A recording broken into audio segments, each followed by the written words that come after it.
Now let's take a look at the couple features that are not described in the owner's manual of the 512, and that's because these features were developed after the manual was written. So we're going to show you how to access these features, and in addition, I think you can download a written version of this information as a 512 manual addendum from the Future Retro website. Just go to the downloads page of our website and look under the 512 product, and you should find this information in print as well. So these new features, what they do is they allow you to adjust the 512's reaction to the touch of your finger for aftertouch, bend, and the mod wheel pads independently. For instance, if we hold down the MIDI key, we've already got these velocity curves and these aftertouch curves. Let's go ahead and select the linear curve. Let's set our range pretty wide here, and we're going to play a sound. So this is just adjusting the response of the curve. If we set it to full. But what this new feature does is it allows us to adjust the actual touch of these keys to each individual user's preference, because a smaller child or person may have less capacitance to their body and need to increase the sensitivity, or a larger person or an adult user may want to decrease the sensitivity, or maybe you just want it to respond slower or less sensitive or faster to your touches. So the way that you get into these modes is you hold down the MIDI key and then hold down the range key, and when you do that, you're going to see the LEDs light up here above the octave keys, and now it is ready to adjust the aftertouch. So the more LEDs that are lit up here means the wider range that we've got. So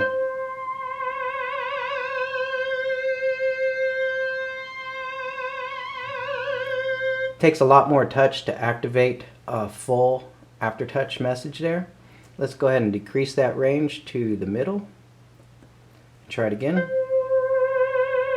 And there we can see we're getting just about our full aftertouch message with the palm of our finger. Let's go ahead and make it even more sensitive, or most sensitive, and now.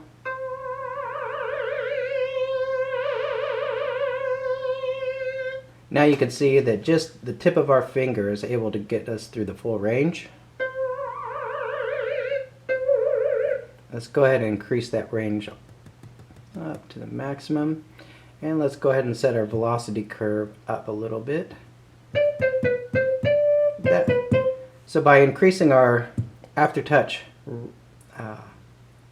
range here for the curve, that just determines what point aftertouch is going to kick in our touch. So by increasing this value, aftertouch is not going to kick in until more press is activated, allowing us the full range of velocities. If that was a velocity sensitive sound, you'd hear that. But that way you could play a full range of velocities like a normal keyboard, and then bring in aftertouch like a traditional keyboard by really applying a lot of pressure. So now to adjust the mod wheel and pitch bends, let's just have a listen to what they do now.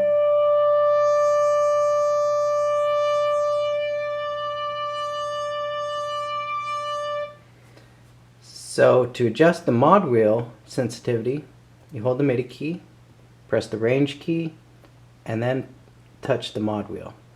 At this point, LEDs 0, +1, +2, +3, and +4 can light up to show the range. And there you go. So the more LEDs we have lit up here means the less sensitive this is going to be to our touch.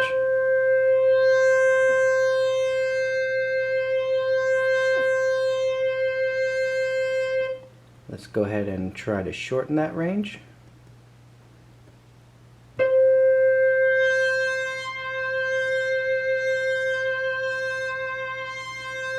And there you can see we can get a full mod wheel range with just our fingertip.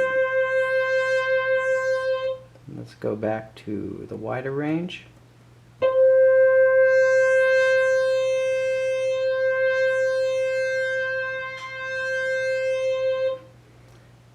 And same for the pitch bend. Let's go ahead and just listen to the pitch bend.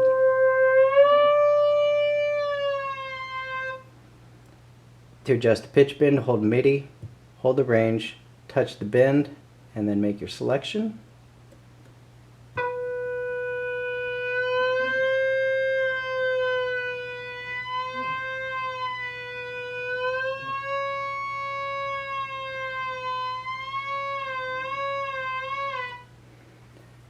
And let's try decreasing that range.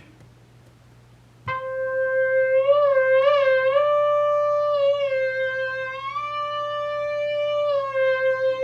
there you can see it's much more sensitive to our touch with that range shortened. Again, let's set it right about there. That's a nice average.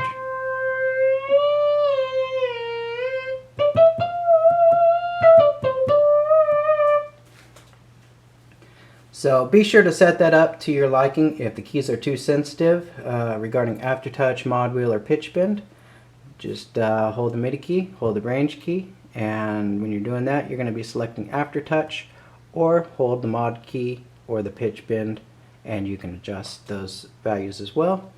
And once you've got your values set up the way you like, and the keyboard's responding to your preferences, you can save off those preferences by holding the MIDI key, pressing the play key, letting go.